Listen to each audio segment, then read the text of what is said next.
Welcome to Teacher Tom Hanoi. This is a mock IELTS listening exam. Both the exam paper and the answer sheet are available to download in the video description below. You will hear a number of different recordings, and you will have to answer questions on what you hear. There will be time for you to read the instructions and questions, and you will have a chance to check your work. All the recordings will be played once only. I repeat, all the recordings will be played once only. The test is in 4 parts. At the end of the test, you will be given 10 minutes to transfer your answers to the answer sheet. Good luck. Now turn to Part 1. Part 1. You will hear a young man phoning a town's youth council. First, you have some time to look at questions 1 to 5.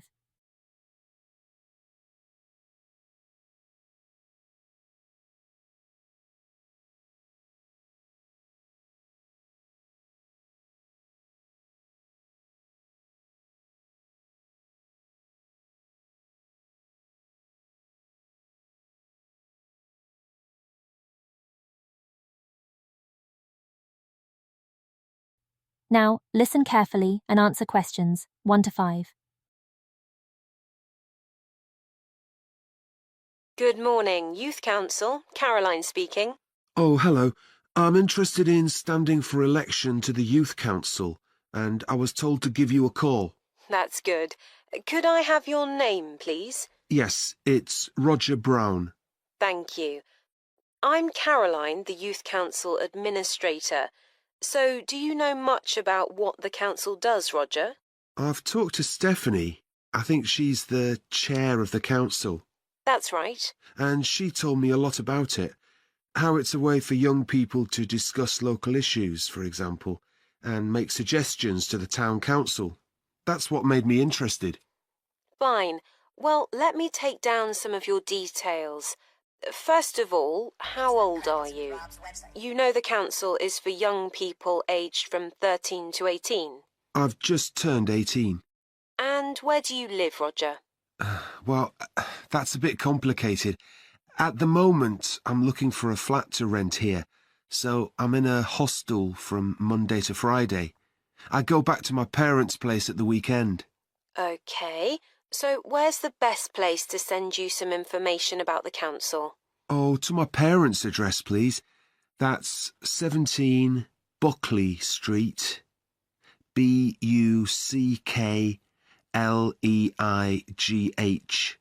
Street, Stamford, Lincolnshire.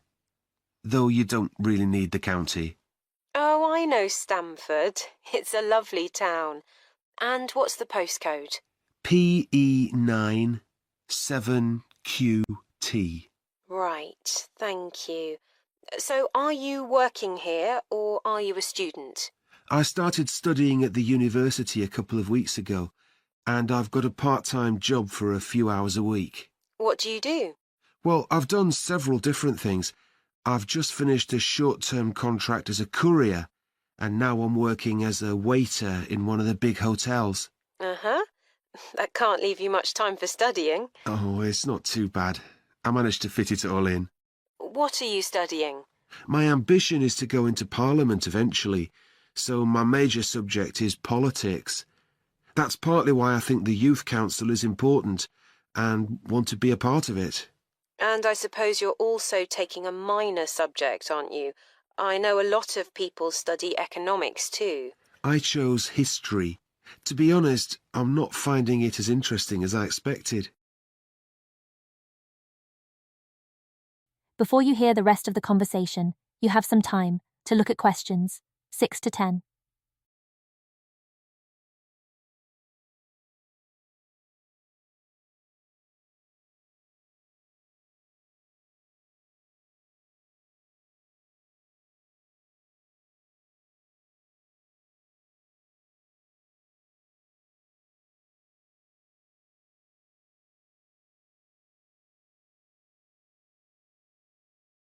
Now, listen carefully and answer questions 6 to 10.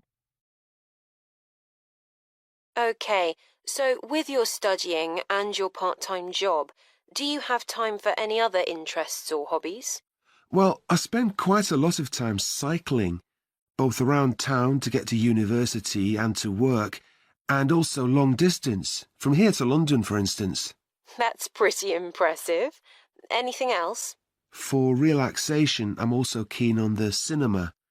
I used to go at least once a week, but I can't manage to go so often now. Right.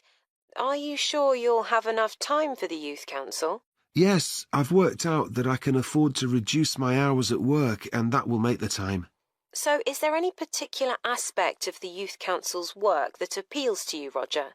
Well, my sister is blind, so I'm particularly interested in working with disabled young people to try and improve the quality of their lives.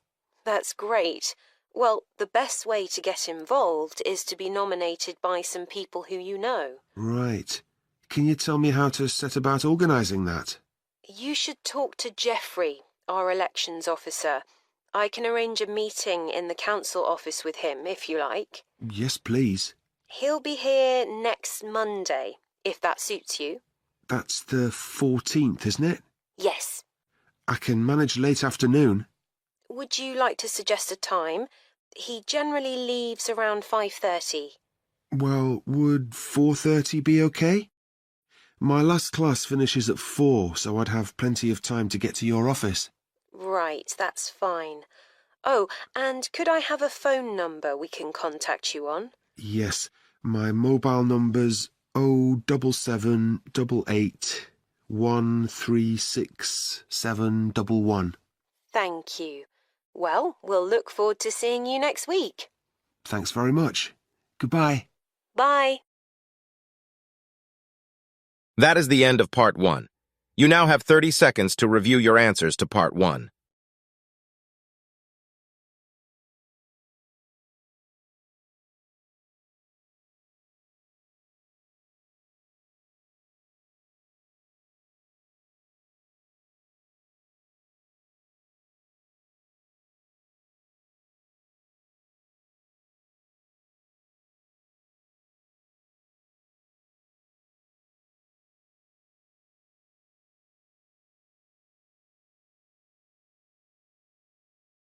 Now turn to Part 2.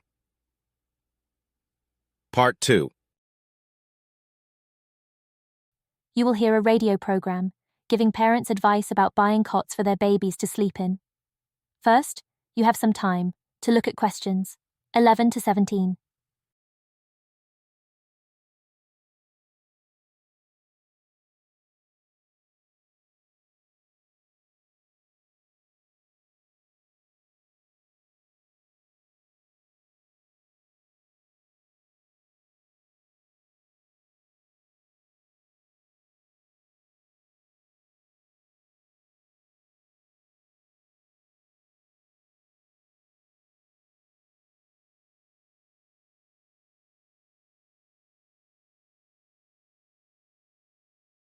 Now, listen carefully and answer questions 11 to 17.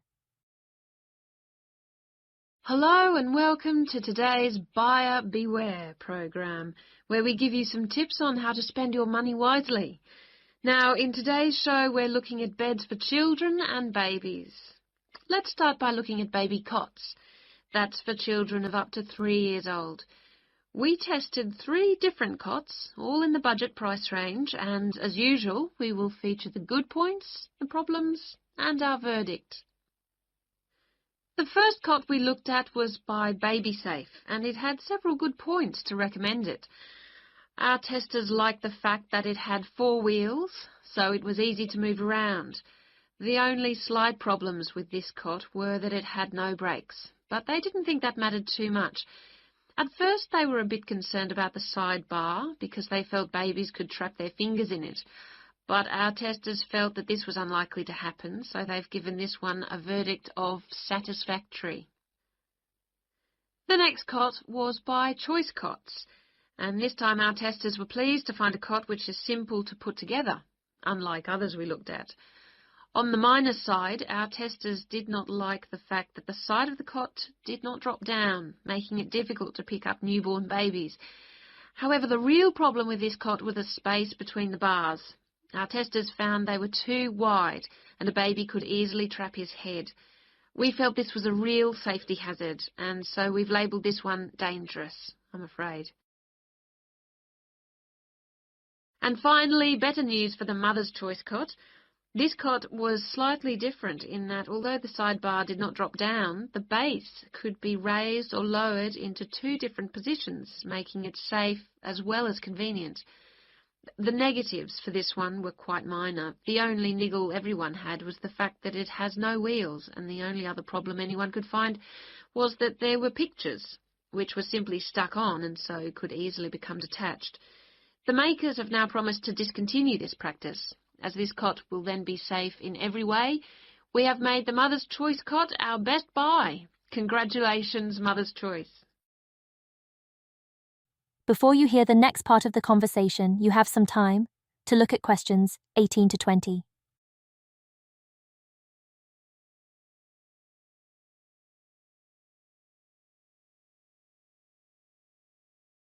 Now, listen carefully and answer questions 18 to 20. So, what features should you look for in a baby's cot? Well, obviously, safety is a very important factor, as well as comfort and convenience. We recommend that if you are buying a cot, do make sure that any metal present is not rusted or bent in any way. You should ensure your cot has only rounded or smooth edging, without any sharp edges. This is especially important for wooden cots. And now, on to beds for toddlers.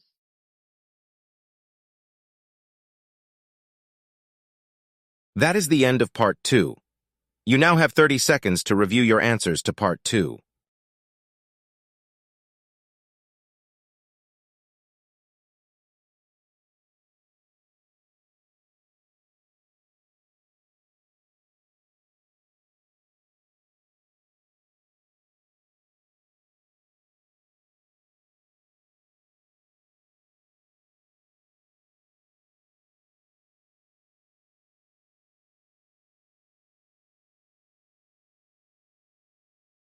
Now turn to Part 3.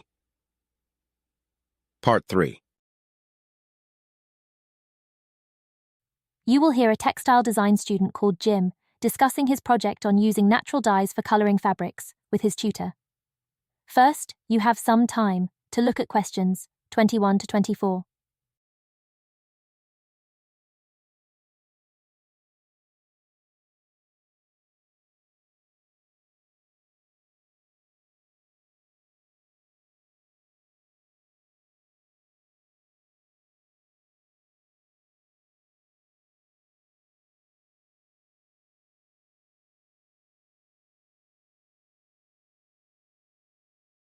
Now listen carefully and answer questions 21 to 24. OK, Jim, you wanted to see me about your textile design project. That's right. I've been looking at how a range of natural dyes can be used to colour fabrics like cotton and wool. Why did you choose that topic? Well, I got a lot of useful ideas from the museum, at that exhibition of textiles. But I've always been interested in anything to do with colour. Years ago, I went to a carpet shop with my parents when we were on holiday in Turkey, and I remember all the amazing colours. They might not all have been natural dyes. Maybe not, but for the project, I decided to follow it up. And I found a great book about a botanic garden in California that specialises in plants used for dyes. OK, so in your project, you had to include a practical investigation. Yeah. At first I couldn't decide on my variables. I was going to just look at one type of fibre, for example, like cotton. And see how different types of dyes affected it? Yes. Then I decided to include others as well. So I looked at cotton and wool and nylon. With just one type of dye? Various types, including some that weren't natural, for comparison. OK. So I did the experiments last week. I used some ready-made natural dyes. I found a website which supplied them. They came in just a few days, but I also made some of my own. That must have taken quite a bit of time. Yes. I thought it'd just be a matter of a teaspoon or so of dye, and actually that wasn't the case at all. Like, I was using one vegetable, a beetroot, for a red dye, and I had to chop up a whole pile of it. So it all took longer than I'd expected. One possibility is to use food colourings. I did use one. That was a yellow dye, an artificial one. Tartrazine? Yeah, I used it on cotton first. It came out a great colour. But when I rinsed the material, the colour just washed away. I'd been going to try it out on nylon, but I abandoned that idea. Were you worried about health issues? I thought if it's illegal food colouring, it must be safe. Well, it can occasionally cause allergic reactions, I believe.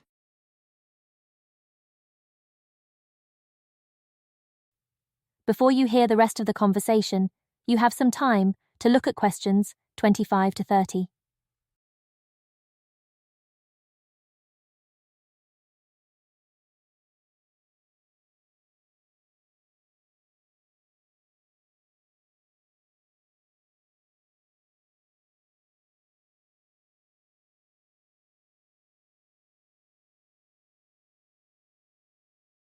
Now, listen carefully and answer questions 25 to 30. So what natural dyes did you look at? Well, one was turmeric. The colour's great. It's a really strong yellow. It's generally used in dishes like curry. It's meant to be quite good for your health when eaten, but you might find it's not permanent when it's used as a dye. A few washes and it's gone. Right. I used beetroot as a dye for wool. When I chop up beetroot to eat, I always end up with bright red hands. But the wool ended up just a sort of watery cream shade. Disappointing. There's a natural dye called Tyrian purple. Have you heard of that? Yes. It comes from a shellfish, and it was worn in ancient times, but only by important people, as it was so rare. I didn't use it. It fell out of use centuries ago, though one researcher managed to get hold of some recently. But that shade of purple can be produced by chemical dyes nowadays. Did you use any black dyes? Logwood. That was quite complicated. I had to prepare the fabric so the dye would take. I hope you were careful to wear gloves. Yes, I know the danger with that dye. Good. It can be extremely dangerous if it's ingested. Now, presumably you had a look at an insect-based dye, like cochineal, for example. Yes, I didn't actually make that. I didn't have time to start crushing up insects to get the red colour, and anyway, they're not available here. But I managed to get the dye quite easily from a website, but it cost a fortune. I can see why it's generally just used in cooking and in small quantities. Yes, it's very effective, but that's precisely why it's not used as a dye. I also read about using metal oxide.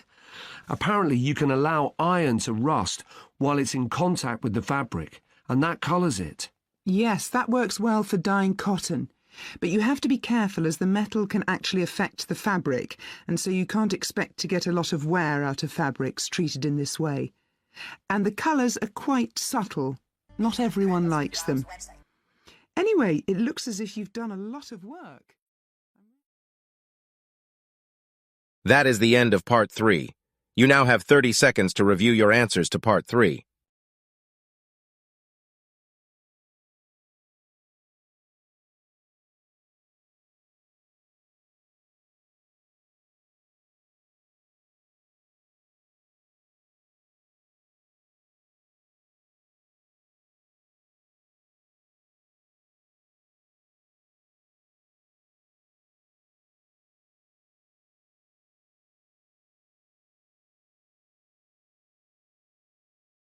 Now turn to Part 4. Part 4. You will hear a lecture about various issues in land management and ownership systems by Professor Fred Roberts.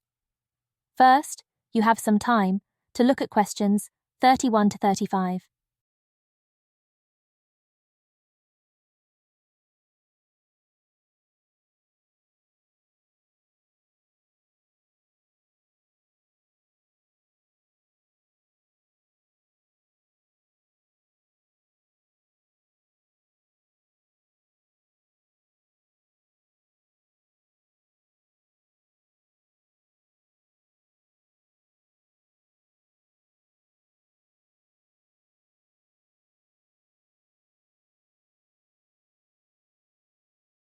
Now, listen carefully and answer questions 31 to 35.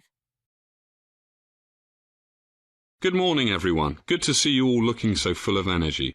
Today I'm going to give an overview of some general principles and issues relating to land management and ownership.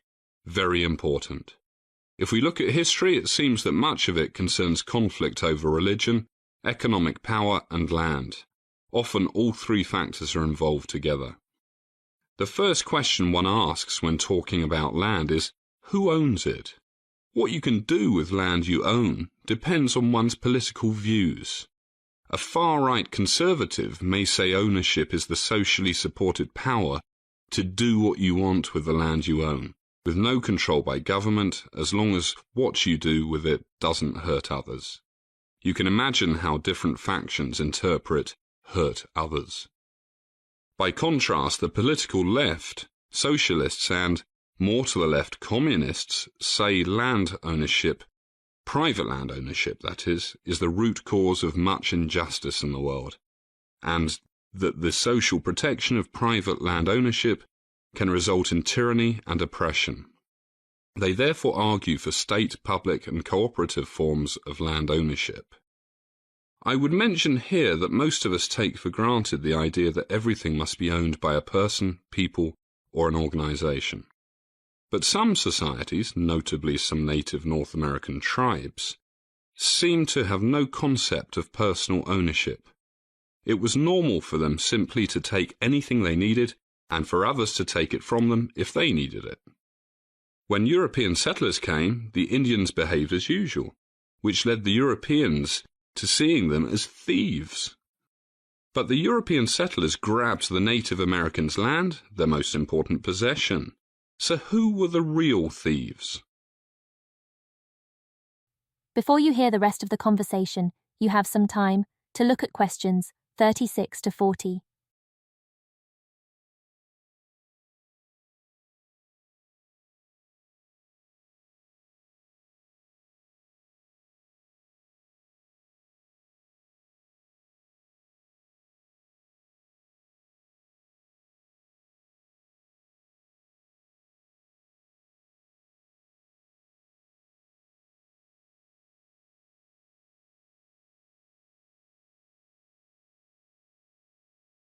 Now, listen carefully and answer questions 36 to 40. However, in this day and age, it would be futile to think of getting rid of the concept of ownership. But let me return to land ownership. It's a complex issue. For example, should the owner have exclusive control over the rights of way, like traditional footpaths, or the migration routes of wild animals, or the ecologically important wetlands? Should the owner be allowed to destroy the whole lot by building expensive houses everywhere? Or what if the owner discovers hidden treasure that once belonged to the royal family? All such things raise questions of the rights of the owner as opposed to the rights of others, including animals, perhaps. Clearly, divergent views on such questions are a constant source of argument.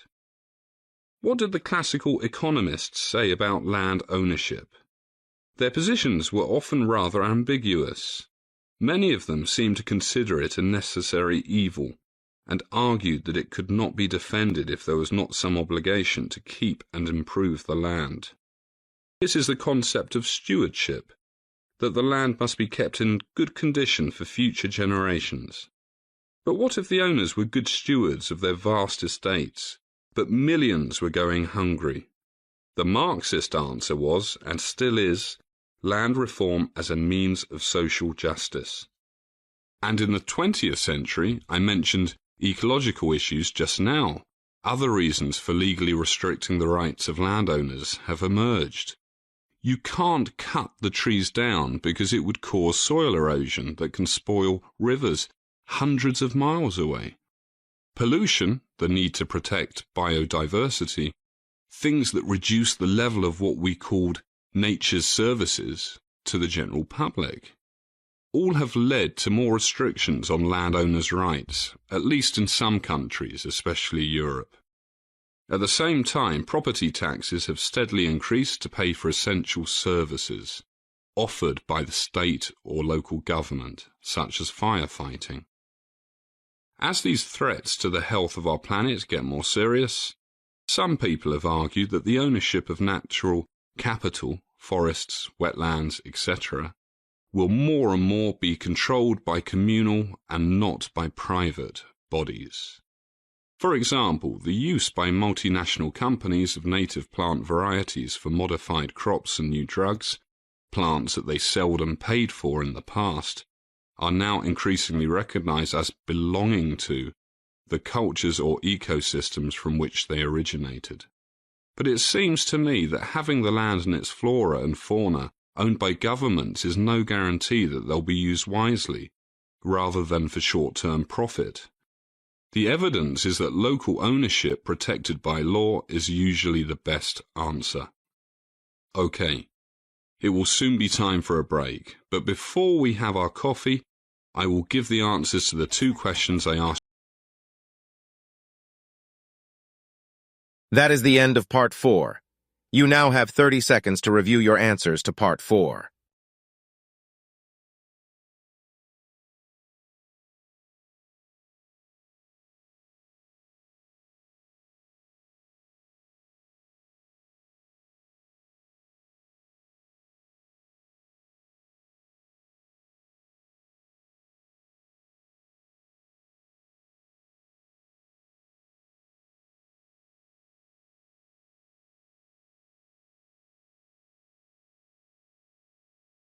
That is the end of the mock IELTS listening exam. You now have 10 minutes to review and transfer your answers from the exam paper to the answer sheet provided.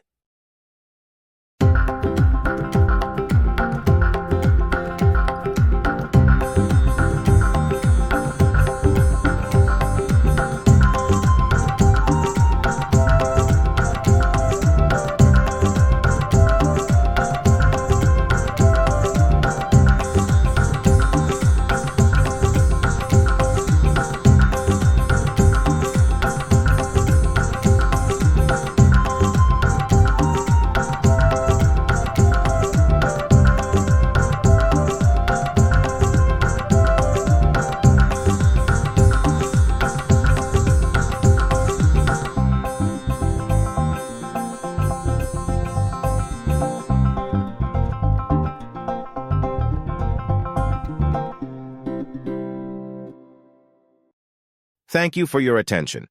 Let us know in the comments what score you got.